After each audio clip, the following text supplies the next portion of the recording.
রক্তে লেখা দলিল, এই সংসদ জুলাই জাতীয় সনদের রক্তের জন্য আবদ্ধ। 5ই জুলাই আমরা পরিষ্কারভাবে এই আন্দোলনের প্রতি আমাদের সমর্থন ঘোষণা করেছি এবং শহীদের সংখ্যা নিয়ে এই বিতর্ক খুবই অনাকাঙ্ক্ষিত। দলগুলো তাদের নির্বাচনী ইশতেহারে তাদের প্রসঙ্গ উত্থাপন করবেন, যে দল বিজয়ী হবেন তাদের চিন্তা তারা বাস্তবায়ন করতে পারবেন এবং সেটাই জুলাই জাতীয় সনদে লেখা হয়েছে। জুলাইয়ের ছাত্র শ্রমিক জনতার গণ অভ্যুত্থান তৈরি হয়েছে।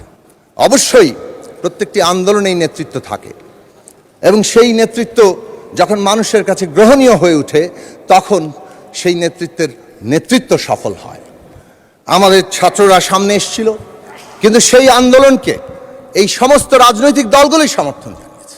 আমি পরিষ্কার করে এখানে বলতে চাই, ইতিহাসের রেকর্ড হিসেবে 5ই জুলাই আমরা পরিষ্কারভাবে এই আন্দোলনের প্রতি আমাদের সমর্থন ঘোষণা করেছি। 6ই জুলাই বিএনপি মহাসচিব তারা প্রেস কনফারেন্স করে এই আন্দোলনের প্রতি সমর্থন ঘোষণা করেছে এবং এই কথাগুলো রেকর্ডে থাকা দরকার।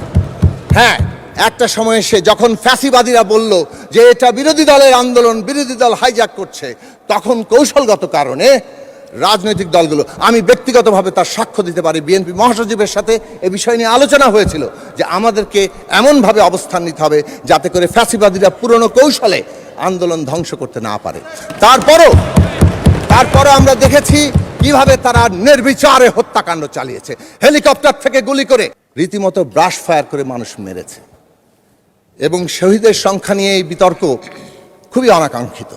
এটা মাঝখানে বলে রাখলাম, শহীদের প্রত্যেকটি সংখ্যা কেবল তারা সংখ্যা নয়, এক একটি মানুষ, এক একটি জীবন, এক একটি স্বপ্ন। সেই স্বপ্নের জায়গাগুলোকে আমরা যাতে সংরক্ষণ করি এবং তাদের মর্যাদা দেই, রাষ্ট্রীয় মর্যাদায় অভিষিক্ত করি। আমি একটু দ্রুত করব।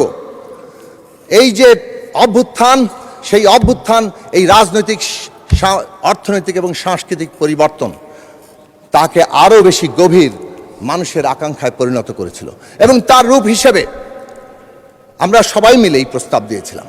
এই কথা আবারও বলতে, রেকর্ডের জন্য প্রস্তাব দিয়েছিলাম যে অন্তর্বর্তী সরকারের কাজ হবে এটাকে ফ্যাসিলিটেট করা, এই যে সকলের আকাঙ্ক্ষাকে ধারণ করা।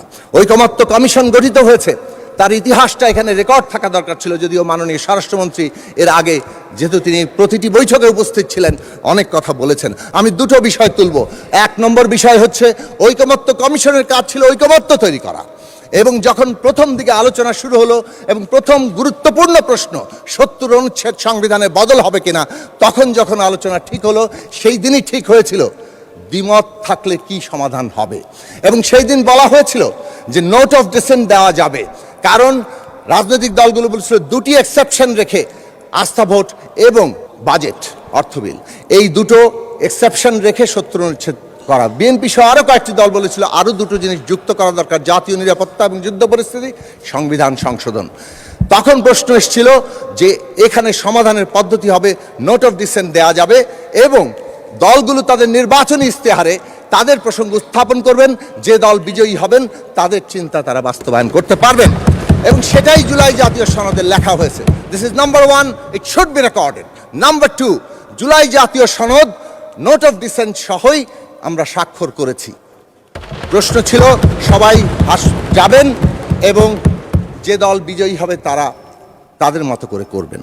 আমরা প্রশ্ন করতে চাই, জুলাই জাতীয় সনদ আমাদের প্রত্যেকের দাবি আছে, প্রত্যেকের আকাঙ্ক্ষা অনেক উচ্চ, কিন্তু জুলাই জাতীয় সনদেও যতটুকু আছে তার অক্ষরে অক্ষরে বাস্তবায়নের জন্য যখন সংখ্যাগরিষ্ঠ দল ঘোষণা দেয়, তখন সেটাও বাংলাদেশের রাজনৈতিক অগ্রগতির জন্য অত্যন্ত গুরুত্বপূর্ণ একটা জায়গা।